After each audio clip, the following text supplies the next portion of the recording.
Good morning, everyone, or good afternoon. How are y'all doing? A little louder. Okay, I'm filling in for Margaret this morning, as well as operating all manner of electronic devices at the back of the room. So I will try to adjust the volume as we go through today's talk. But before we get going, I wanted to let y'all know that we have another program coming up this Sunday, a Helen Foster lecture at 2 p.m. featuring Brian Scarry. He is a National Geographic photojournalist, traveled the world taking pictures of marine wildlife. So if y'all would like to attend that, it's this Sunday at 2 p.m. I think y'all will enjoy it. We'll have our big screen set up downstairs, and Brian promises to take us with him as on his journeys around the world photographing these underwater specimens. So please join us for that. But today, thank y'all for being here with us for Luncheon with Books. We're very pleased to have Curtis Wilkie with us. And as y'all know, Curtis is a native Mississippian who graduated from Ole Miss in 1963 and began his career as a newspaper reporter for the Clarksdale Press Register at a time when the civil rights movement was at its height in the Delta. After receiving a congressional fellowship in 1969, he moved to Washington and worked on Capitol Hill as a legislative assistant for 2 years until he returned to journalism at the News Journal papers in Wilmington, Delaware. In 1975, he joined the staff of the Boston Globe and remained there until his retirement in 2000. He covered 8 presidential campaigns and served in the Globe's Washington Bureau for 8 years and established the Globe's Middle East Bureau in Jerusalem, where he lived for 4 years. In 1993, he persuaded the Globe to let him set up a Southern Bureau in New Orleans, a move that eventually led him home to Mississippi. Following his retirement, he joined the journalism faculty at his alma mater and moved to Oxford, where he's been teaching for 16 years. He is the author or co-author of 5 books, including Dixie, The Fall of the House of Zeus, and most recently, The Road to Camelot. Please welcome Curtis Wilkie.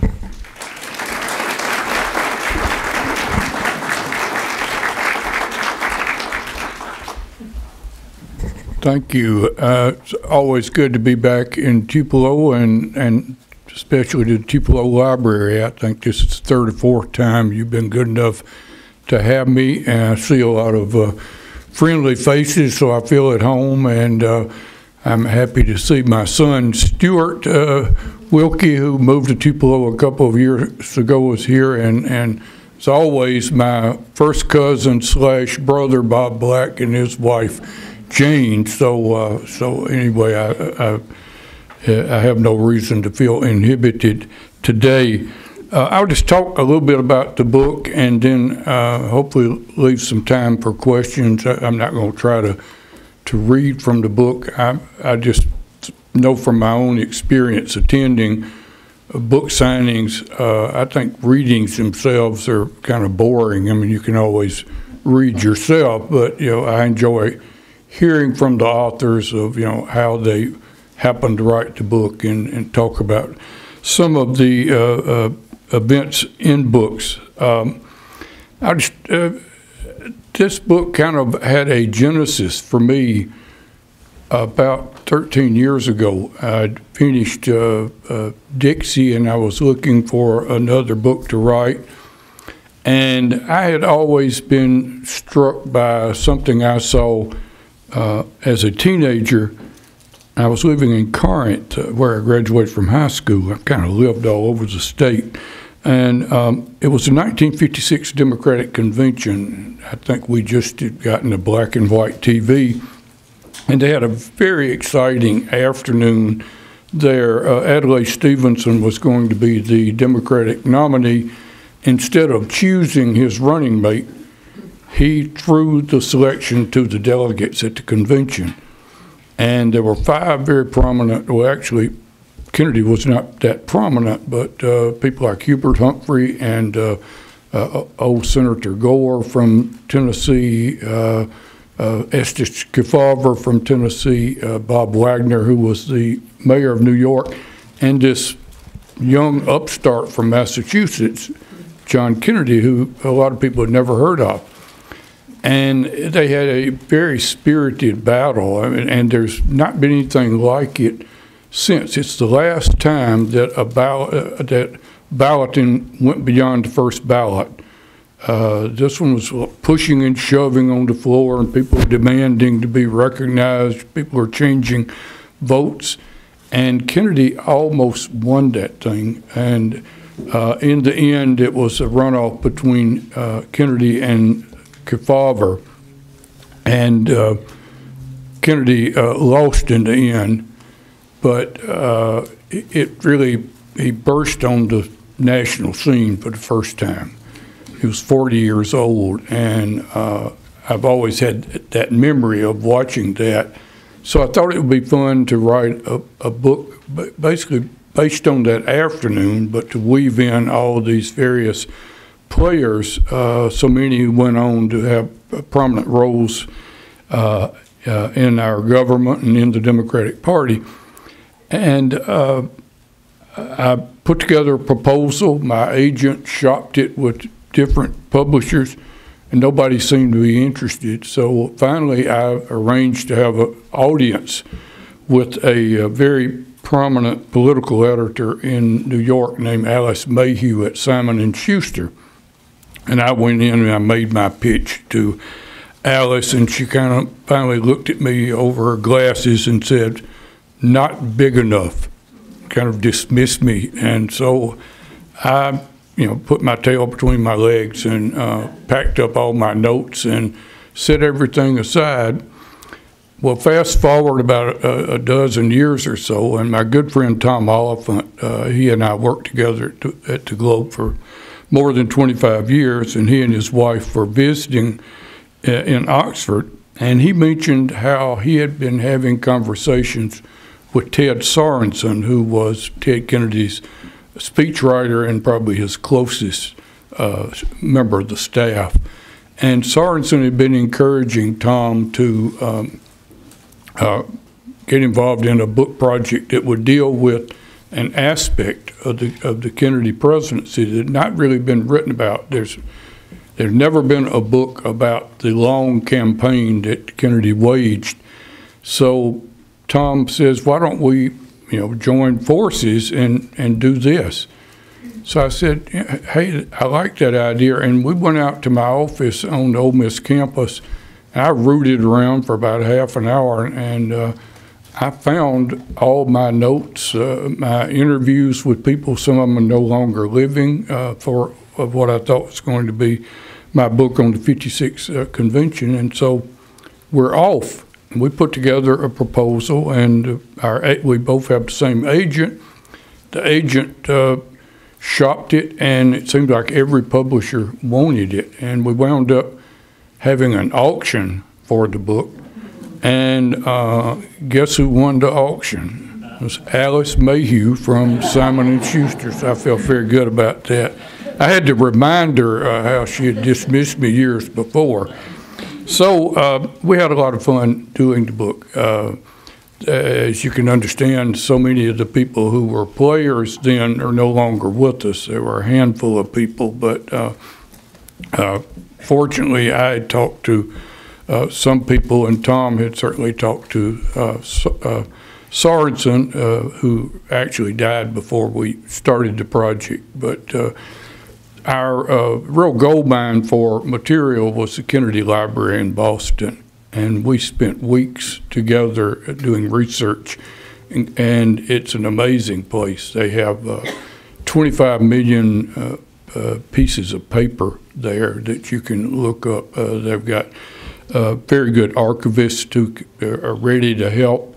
We went through 1,600 oral histories that were invaluable. Some of them were oral histories from people I'd never heard of, but who had some inside looks themselves at the Kennedy campaign, say in various states like West Virginia or Wisconsin, where they had very important primaries. So Tom and I put our heads together, and we wrote this book, and we truly did write it together.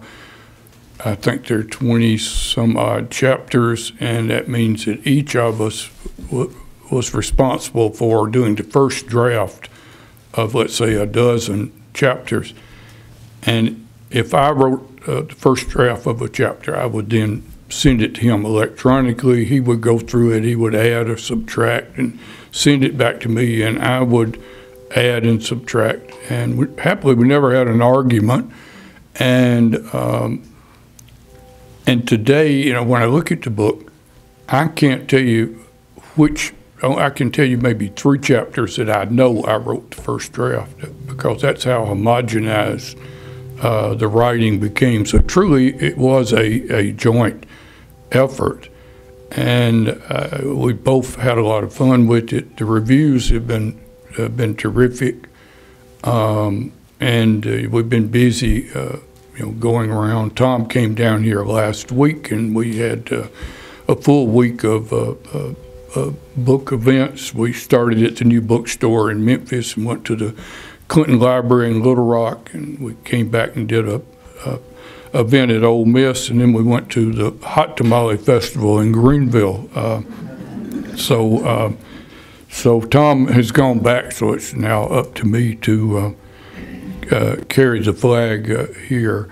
I would just mention 2 or 3 things in the book that I thought really resonated with me, and then open it to questions. But one of the things that was so striking about this Kennedy campaign that it started so early. It basically started, he had begun to think about running for president when he was 40, before even that 1956 convention. But suddenly he became a name because of that. And he was with his family in Thanksgiving of 1956 at the Kennedy compound. And that's when they determined we're going to go all out for that nomination. It was, at that time, it was unheard of for any presidential candidate to start that early, literally 4 years ahead of time. One or 2 interesting asides. One of the myths that we think we shattered in the book is the idea that the father, Joe Kennedy, was responsible for everything that Jack Kennedy did, and he furnished a lot of money. Jack Kennedy was delighted to spend Dad's money, but they rejected every recommendation the old man had. It was really quite comic. And anybody who's followed or know the history of Joe Kennedy, he was one of the 4 or 5 richest men in America. I mean, he had so much money, and he was kind of arrogant and pushy, and he would yell at the meetings with the staff, and you're going to do this. And Jack Kennedy, at one of them, said, well, we've heard from the ambassador, and he says we should stay out of West Virginia. So, sorry, Dad, we're going into West Virginia. So, so Joe Kennedy had a very minimal role in the things that Jack Kennedy did in the decisions. But the old man, nobody knows how much money he spent. He did spend millions of dollars, and he bought the West Virginia primary, which was a very pivotal primary. But Jack Kennedy, he left Chicago, where the 56 convention was held, with the idea that he was going to do very well in the South. And you had to remember, this was a different time. The South was totally Democratic, and the Democrats were very conservative, and blacks basically could not vote in the South. But Kennedy had this idea that he could go gangbusters down south, because all the Southern delegations supported him in that battle with Estes Kefauver at the convention. And the reason they did is because they were not necessarily enamored by this young guy from Massachusetts. They all hated Estes Kefauver because he was considered far too liberal. Kefauver had refused to sign the Southern Manifesto that the old conservative Democrats had put together after the Brown v. Board of Education decision in '54. So Kefauver was considered a traitor to the South. So Kennedy got all these votes. And as he left the city that summer, he said to Arthur Kroc, who was a columnist for the New York Times, "I'm going to be whistling Dixie from now on." And he started making forays into the South in 1957. And he went to just about all the southern states, but the one in Mississippi was a good example.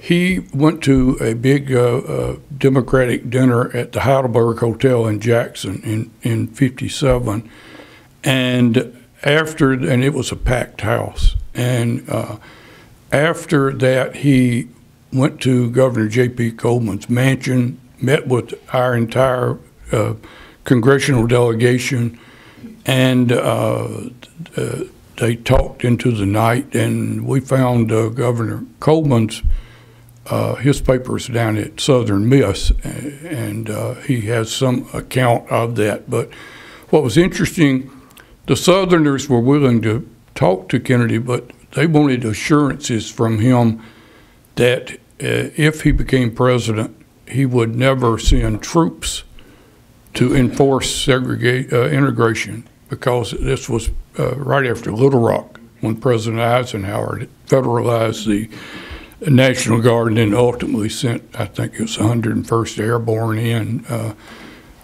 to Central High School in Little Rock. So they wanted these assurances from Kennedy, and they also wanted assurances that he would not initiate any more civil rights legislation in Congress.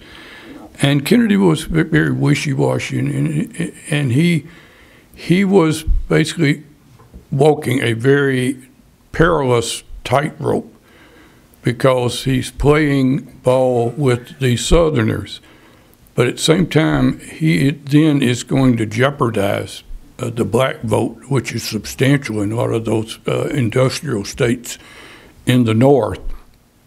And he thought he could play it both ways, and I think eventually he learned that he couldn't. One other funny thing out of that meeting at the governor's mansion in Jackson is that it's ironic. 6 years later, when J.P. Coleman, he had served his full term, had to lay out for 4 years, and he ran again in 1963, and used against him was a flyer that showed, I think it was Bilbo's bed at the governor's mansion, and it simply showed the bed, and it said, "John Kennedy slept here," as though there had been this terrible pox put on Mississippi. So things had a way of changing between 57 and 63. But Kennedy, we found in the archives at the Kennedy Library all sorts of love letters between Kennedy and people like George Wallace. Kennedy volunteered to come to Alabama and campaign for Wallace for governor. Bull Connor, the police commissioner from Birmingham, voted for Kennedy at the '56 convention. A lot of segregationist leaders in Georgia, Alabama, Kennedy thought he could get their support. Ultimately, the guy they knew was going to be their rival, who would not enter the primaries, was Lyndon Johnson. And I think finally Kennedy realized that if Johnson got in opposed him, Johnson would win the South. So ultimately, all of his courting the South went for naught. Just a couple of other incidents from the book. I had forgotten how explosive the issue of Catholicism was in that race. It was probably the single biggest issue that Kennedy had to confront. And they realized it from the very beginning. And one of the ways they tried to deal with it was that Ted Sorensen researched, and he developed a extensive report. What rationale was that it's not a handicap to be a Catholic, that there are hundreds of thousands of Catholic voters in many of these important northern states, and they're going to be inclined to support a Catholic. And so they leaked this report under the name of some Connecticut political power, and it got a lot of press. And so people said, well, maybe this is not going to be a killer after all. And if you remember, Al Smith had the Democratic nomination in 1928 and was a Catholic, and a lot of people blamed his Catholicism for his defeat, but they determined that wasn't the real reason that he lost it. That Prohibition was one of the issues that year that helped beat Smith. So Kennedy confronted Catholicism, confronted the issue, and spoke openly about his faith from day one. And he's very, very proud of it.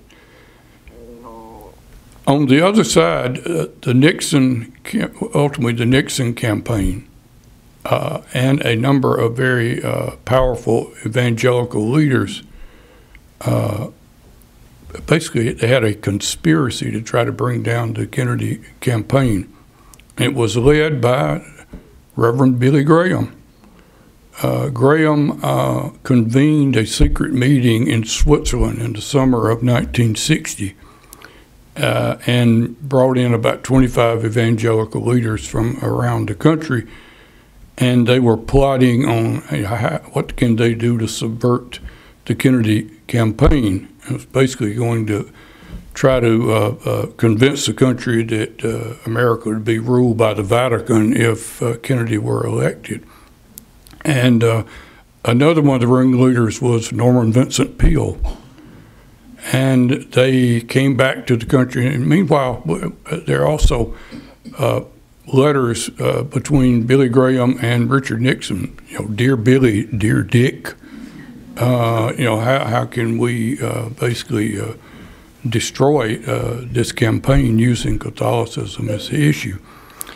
And the Kennedy people were well aware of this. You know, they tried to keep it secret, but by the time the evangelicals got back to the States, the Kennedy people had infiltrated their little secret cabal, and they had a meeting in Washington at the Mayflower Hotel. They thought was going to be a secret meeting, and the Kennedy people told 2 or 3 reporters who sneaked into a sound booth and heard these guys plotting. And Norman Vincent Peale had said, if Kennedy is elected, it will be the end of American culture. And they broke up their meeting and went out in the lobby, and the reporters confronted Norman Vincent Peale, and he denied that he had said it. And, you know, they had him cold. And so that basically destroyed Peale's credibility. And Kennedy was really ready to do battle with them, and that led to the famous speech in Houston in the fall of 1960, before the Greater Houston Ministerial Association. It was all Protestants, predominantly Southern Baptists, and Kennedy wanted to have this challenge, and he went at their invitation and spoke to them, and then took questions from them. And the speech he delivered was the same one basically he'd been delivering for 4 years. And it went along the lines, among other things, that my brother Joe was killed in World War II.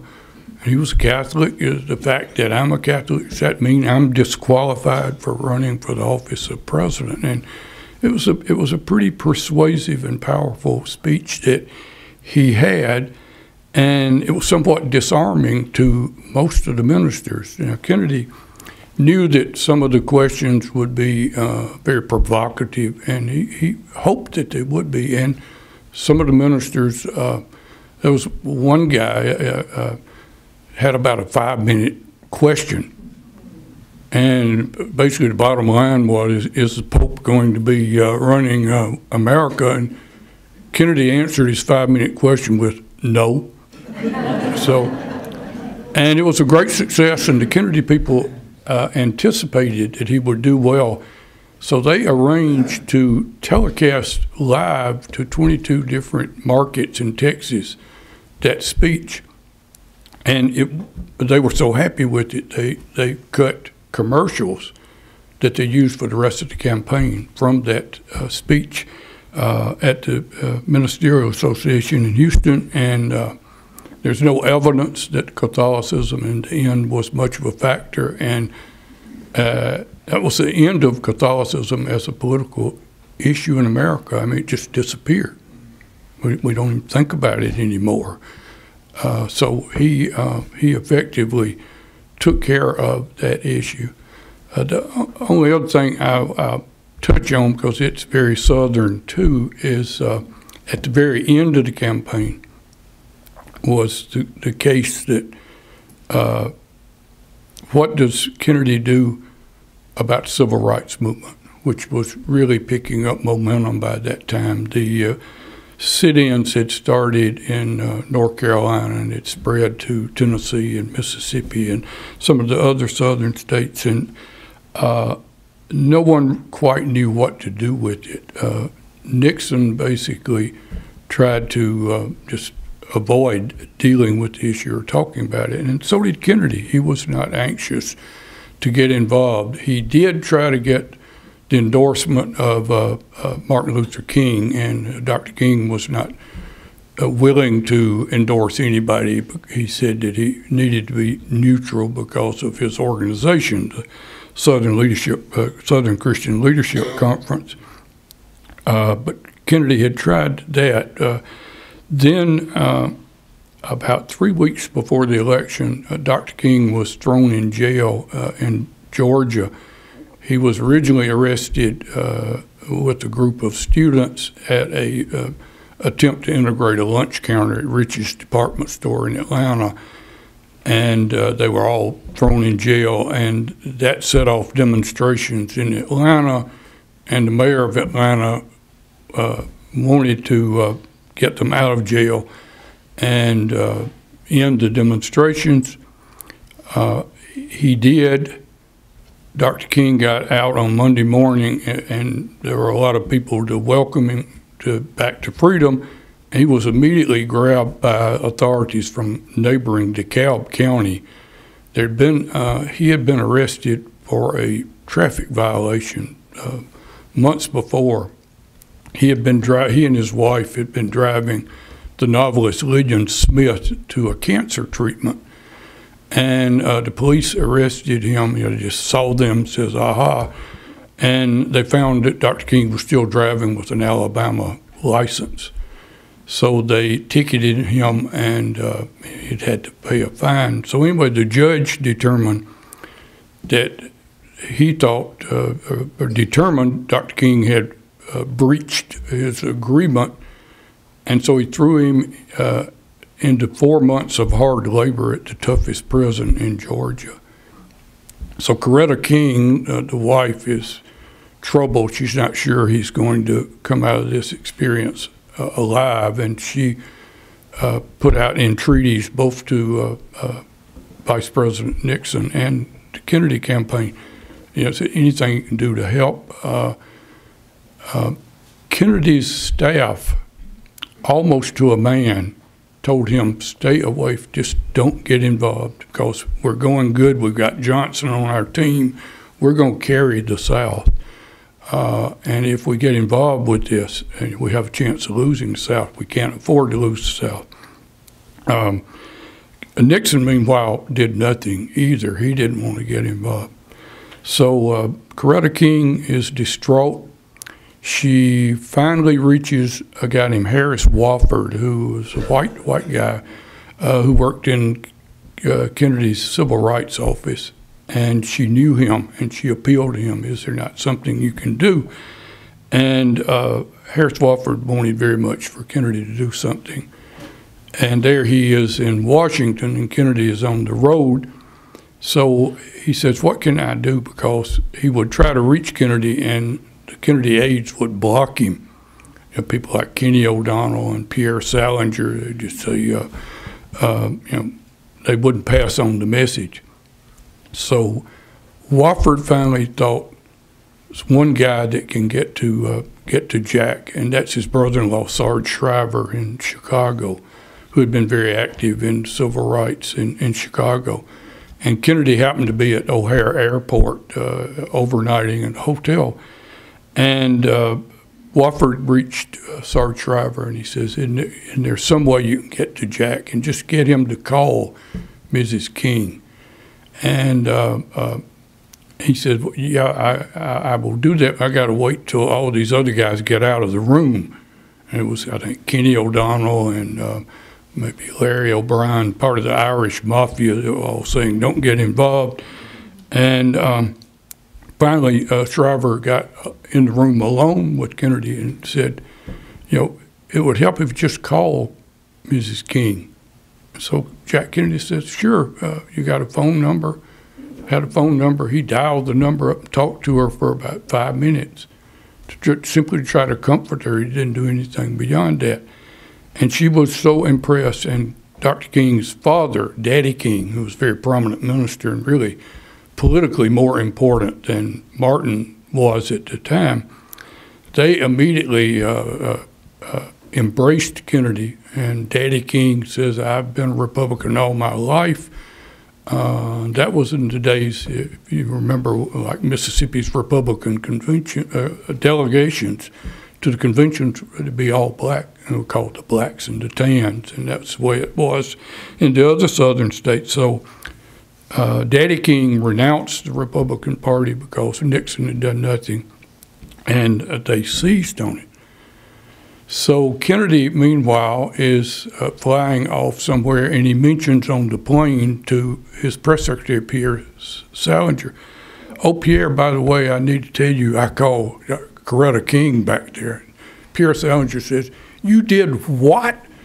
And the word gets to Bobby Kennedy, who is running the campaign in Washington, and Bobby Kennedy goes berserk, says, we have lost the election. Bob Kennedy calls in Harris Wofford and the other members of the Civil Rights Office, called them a bunch of bomb throwers and that they've destroyed all the chances of winning, and said he didn't want anybody to say another word.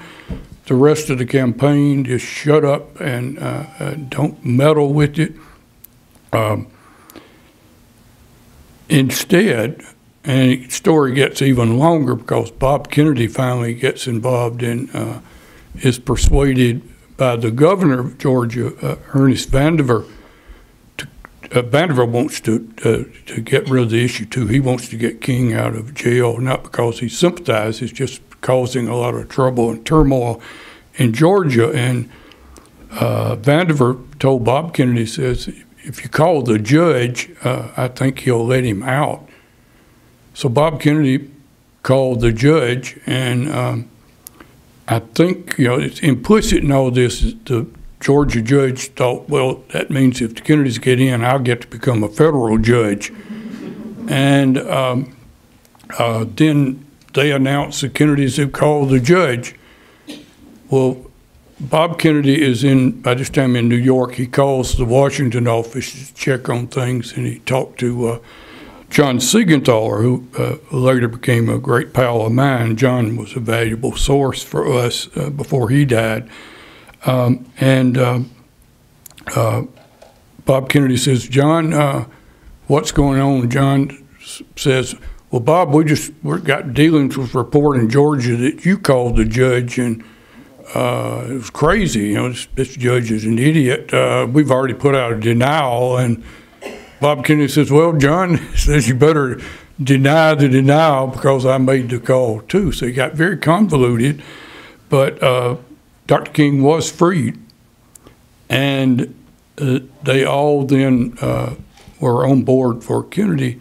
The Kennedy campaign exploited it to a fare-thee-well. They printed up millions of leaflets for distribution to black community, especially into black churches on the Sunday before the election, that said Kennedy made the call and Nixon did nothing, and they were called the blue bombs, literally millions, and they were distributed all over the country. And not only did they go over real big into churches, but there was one wonderful phone call we determined from one of Adam Clayton Powell's lieutenants in Harlem, said they're going over big into bars in Harlem too.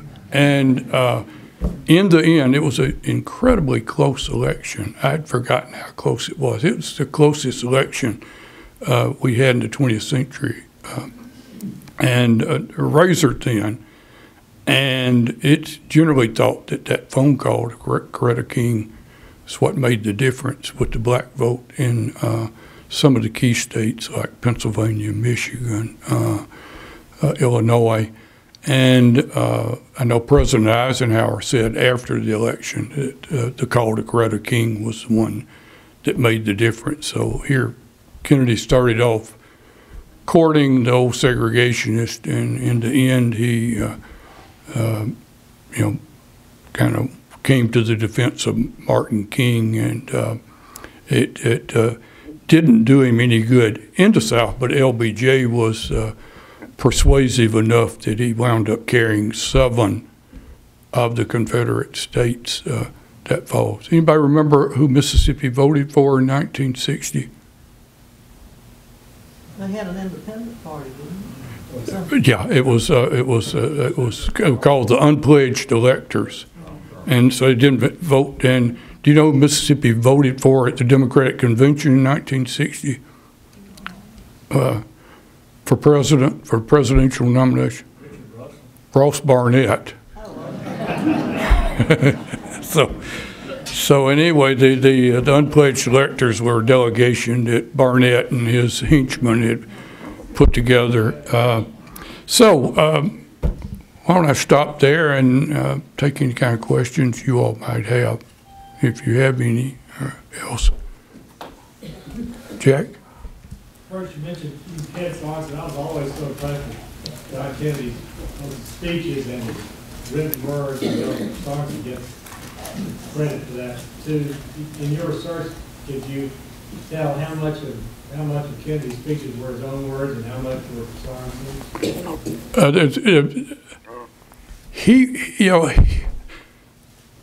The Sorensen connection not only involved speeches, involved writing of the book, The Profiles in Courage. It won the Pulitzer Prize.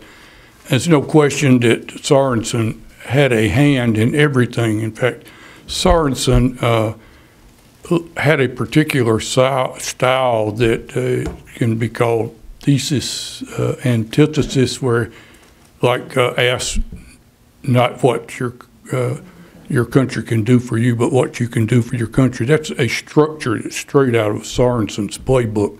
And you see that running through a great deal of Kennedy's speeches, as well as Profiles in Courage. And they acknowledged that. But Kennedy was, no question, Kennedy wrote a lot of it himself. He was a very good extemporaneous speaker too. He had the right cadence. He had a speech coach, among other things. Among the things he pioneered, he was the first candidate that ever had his own poster. He was the first candidate that had his own media advisor.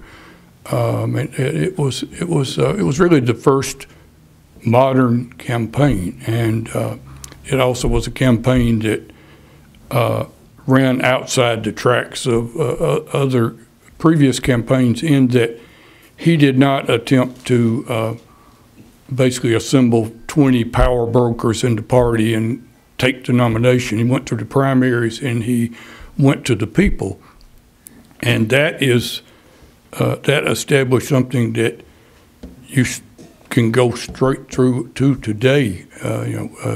Outsiders came in and won the nomination, and Barry Goldwater won the Republican nomination, doing the same thing 4 years later, Jimmy Carter got elected doing that. To some extent, Ronald Reagan did. He still had to fight off the old Republican establishment. It keeps going. And it was Donald Trump, too. Trump did essentially the same, kind of using that same strategy. But, yeah, no question Sorensen was an important figure in the speeches. But Kennedy himself, you know, you can see, you know, everybody's got a speechwriter. And if you're president, you know, the White House, any president's going to have 7 or 8 speechwriters. But you could see where Kennedy would annotate and mark through the speeches and craft them to his own satisfaction. Yes, sir. Of course, Jackie became very famous and prominent after the election. Did they use her before the election? She helped. To some, yeah, they. You know, she was obviously very glamorous, and as First Lady, you know, she really became famous. You know, she was pregnant about half the time during this long campaign. You know, she had she lost one child, and so she was not as active as she might have been in the actual campaigning. She spoke French, and they used her in places like Louisiana. She was a big hit in Louisiana, and she would deliver a speech in French there. The other thing I remember, personal note, I only saw Kennedy twice with my own eyes, and I was, you know, a young guy. The first time, my mother and I went to Washington, and we visited the Senate gallery, and I guess we got our pass from Senator Stennis, and we're sitting there, and there's this very attractive guy sitting in the seat at the President of the Senate, and that's a job they basically give to young members. They just have to sit there, can't leave the chamber, and they're in charge of just using the gavel from time to time. It's kind of basically a boring job with no power. And I was just struck by the guy. He was young, he was handsome, and I whispered to my mother, you know, who is that? And she said, oh, that's Senator Kennedy from Massachusetts. And I thought, you know, how do you know that? So I said, you know, well, how do you know that? She said, Life magazine just had a huge spread on his marriage to Jacqueline Bouvier. And so even then, you know, she was glamour. Really, she was more glamorous in many ways than he was. And you know, she certainly was an asset, but she was not a key asset. But once she was in the White House, I mean, she became very memorable. Curtis, Yes, sir. I think I remember in there you said that Bobby Kennedy was helping Adlai Stevenson in his campaign, but he refused to vote for him because Stevenson was so indecisive. Yeah, Bob Kennedy, after the '56 convention, when Adlai Stevenson had the nomination, Jack Kennedy barely missed being on the ticket. They wanted Bob Kennedy to be part of the Stevenson apparatus, so he traveled with Stevenson. He didn't like Stevenson because he felt it was indecisive, which he was, and he was basically taking notes for this future campaign. They were already plotting how we're going to handle that. So Bob Kennedy traveled with Stevenson that fall of '56, and just didn't like much of what he saw. And yeah, in the end, he voted for President Eisenhower. He never was public, but he did confine, and you know, we found evidence that Bob Kennedy had voted for Eisenhower rather than Stevenson. Bob Kennedy is, you know, obviously a fascinating figure himself, and Jack Kennedy, you know, was very diplomatic in dealing with people. And Bob Kennedy was, he was ruthless. I mean, that was his reputation. And some of the most interesting roles that Bob Kennedy played involved Lyndon Johnson, who he absolutely despised, and vice versa. Johnson hated Bob Kennedy. And Bob Kennedy did everything he could to keep him off the ticket. When Jack Kennedy suddenly decided to ask if Johnson would go on the ticket with him, that night that Kennedy got the nomination, he had gone to the convention in 1960 prepared to select Senator Stuart Symington from Missouri as his running mate, and suddenly he had second thoughts after he had actually gotten the nomination. And Bob Kennedy did everything he could to keep Johnson off the ticket. And they had a couple of really ugly exchanges between Bob Kennedy and Lyndon Johnson. And Sam Rayburn was there, the House Speaker, who was from Texas also, was the confidant of Johnson's. And I mean, a lot of pretty ugly profanity that went on back and forth between these people, and the things they called each other was quite amazing. It was X-rated language with that. Yes, ma'am. In this journey from 1956 to 60, I was struck by the fact of how much Kennedy actually did run that campaign. I mean, he had all his advisors, but he seemed to have a mindset of how he wanted to get there and, you know, do that campaign. Yeah, no question. No question. His brother was the manager. And happily for them, they thought along pretty much the same lines. But virtually every critical decision that would have been made in that campaign was made by Jack Kennedy. He was the one that determined that he would, in foreign policy, you know, he didn't have any substantive record as a senator in Congress. He had never done anything of any measure. And he determined he needed to establish himself, and he made a very daring decision in foreign policy to challenge colonialism, and he made a famous speech in 1957, basically telling the French, "Get out of Algeria," and it upset just about everybody. All of our State Department foreign policy people were telling our ally to get out of Algeria. He had toured French Indochina in the early 50s and saw that their effort was not working there. And so I can't help but think, had he lived, he would never have gotten as bogged down as did Johnson in Vietnam. So this was a Kennedy decision. It wasn't something that advisors told him to do. He had some very smart people around him. They were very cunning, but they were mostly Boston Irish guys, and having lived up there for quite a while, they can be very cunning and very good politicians. And so he had good people. You know, they called them the Irish Mafia. But the basic decisions, they were Jack Kennedy's. They weren't his dad's, and they weren't any of his advisors in the end. If there was some difference, he's the one that determined what they would do. Yes, sir.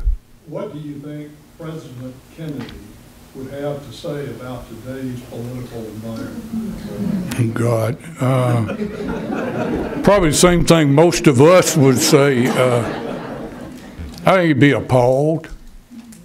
One, at the division, because again, it was a different time.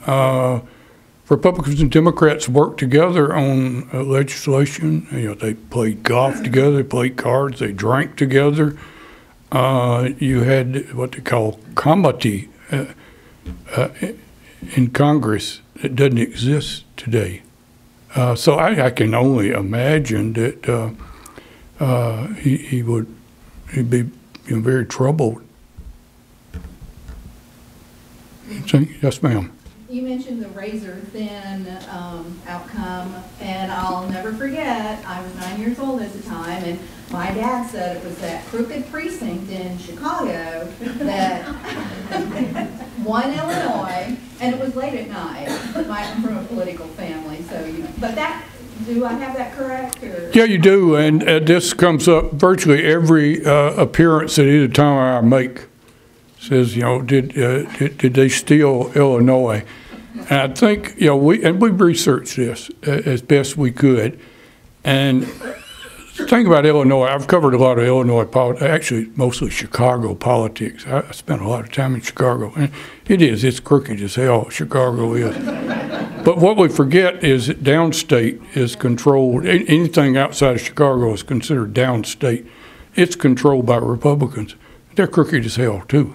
I mean, there've been, I think, the last 4 governors of Illinois have gone to prison, and two of them are Republicans, 2 of them are Democrats. Anecdotally, there weren't enough really shady precincts to make the difference. The difference in Illinois was over 10,000. So, you know, precincts, you know, so like 1,000, 1,500 votes there. There were, I think, 3 or 4 where it clearly was monkey business in Illinois, in Chicago. But what Mayor Daley did that night, as you're right, it went on through the night. He was holding back the votes in Chicago to see how many they needed because he was waiting to see what the Republicans had stolen or fabricated downstate to what he needed to overcome. But and you know, so many people have looked at this. Nixon considered challenging both Illinois and Texas. Texas was quite close too, and there is evidence that there were a couple of friendly LBJ counties where more people voted than were on the rolls, and that there were 1 or 2 precincts in Chicago where there was evidence that dead people had voted. So no question there was corruption, but it was not big enough to have made the difference in either Illinois or Texas, or the Republicans were prepared to challenge because it had been so close. And in the end, Nixon pulled back from doing it. He thought seriously about it. And I think it was only because in the end they felt they didn't have enough evidence to show that it made a difference. But I remember, you know, you were 9, I was 20, and I was at Ole Miss, and oddly enough, I wasn't able to vote. That's back when you had to be 21 to vote. So, but I remember staying up just about all night because it was a fascinating, very, very close election. Marilyn Monroe. Probably.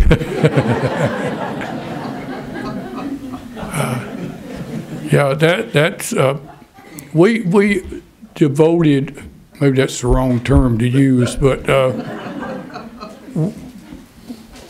we spent a few pages trying to deal with those issues, and they were definitely there, and there were a lot of different women involved, and without getting too prurient in our research, if you've ever seen you can still get it online, the video of Marilyn Monroe singing "Happy Birthday, Mr. President" at his birthday party. That's after he's president. You know, it's pretty amazing. Yeah. Curtis, what about younger brother Ted? Well, he was so much younger that he had a role in the campaign, but not a major one. He was in charge of the western states, and he did things. He got into it. He put on cowboy hats, and at one point I think he tried to ride a bull or something at some rodeo at Wyoming, and he had a role in it. But you have to remember he was significantly younger than either Jack, and I think Bobby was 5 years younger than Jack, and Ted was, in his 20s, certainly. I had to remember how much older he is. I mean, he would have been in his 20s then. Since you mentioned Ted Kennedy, another personal note. In 1978, when Senator Eastland was retiring, he asked Ted Kennedy to come to Ole Miss to deliver the commencement speech. So the Globe asked me to come down here with Ted Kennedy. So I'm a pack rat. I save things. So I dug this out, and on the way down here on the plane, I gave Ted Kennedy that leaflet I was describing earlier of John Kennedy slept here, and of course it was Eastland's organization that put it out because, they were determined to beat J.P. Coleman. I gave it to Ted Kennedy and says, "This is what your buddy did back in 1963." And Ted Kennedy thought it was very funny, and we landed in Oxford private plane. Senator Eastland was there to meet Ted Kennedy, and he immediately says, "Jim, look what I found," and showed him this leaflet, and Eastland's there with his cigar, and he looks, and as usual, he just grunted, gave it back to him, didn't even say a word. Yes, sir. Your opinion on the current release of the latest Kennedy papers? I don't know what's in them, but as I understand it, it was something that was going to have to be done anyway, that the statutory limit they put on it was expiring, so it was ready to be made public. I suspect a lot of it, if there's sensitive stuff, probably a lot of it will be redacted. We won't really know what's in there. I mean, that's the thing. If you go through a lot of documents, especially things like FBI stuff, it's heavily redacted. It's black out whole paragraphs or names, and in the end, they're not very helpful. So I don't know any more about that than you do on this. Just waiting to see what comes out. Yes, sir. How was it that Kennedy's name came up to the national level in '56? He did it himself. Good question. He went to the '56 convention. As I said, he had already was ambitious and was thinking, I want to do this. And he thought maybe a good way to start would be to get on the ticket. And they had friends in Stevenson's campaign that quietly informed them that Stevenson was thinking about making this move and throwing the choice of the running mate to the convention. So Kennedy, alone of all the people who actually ran for it, came to Chicago prepared for that. They even came in from Boston with buttons already made, and flyers and signs, Kennedy for vice president. So when Stevenson did make the announcement, Kennedy was ready, and then he was a guy that didn't have any enemies. That always helps in politics. He didn't have enemies yet, and so he as I said, the South wound up supporting him starting on the second ballot, because it was basically, it looked like it was going to be between him and Kefauver. And Kefauver ultimately won because a couple of things. He had already run for the nomination, so he had a lot of support against Stevenson in the primaries. And then one other interesting story that Siegenthaler told me, Senator Gore was also running, old Senator Gore. Well, he wasn't so old then, but Al Jr. was about this tall. And so he had two Tennesseans in that race. And so Tennessee delegation, some of the Southern delegations, first ballot voted for Gore. Even Tennessee didn't want to vote for Kefauver. And it was clear Gore wasn't going to go very far. And so there was a guy named Silliman Evans who was the publisher of the Tennessean in Nashville. He was a very powerful newspaper publisher. And he went in, he tracked down Senator Gore, was watching what was going on at this place they used to have at the conventions called the Railroad Club, and the railroad industry offered free drinks and sandwiches to reporters and delegates. And Senator Gore was in there watching TV, and Silliman Evans went up and grabbed him and said, "Get out of this race." You know, if both of them stayed in, I had a chance that neither Tennessean would wind up on the ticket. And he told him, he says, "My father made you a senator. If you don't get out, I'll break you."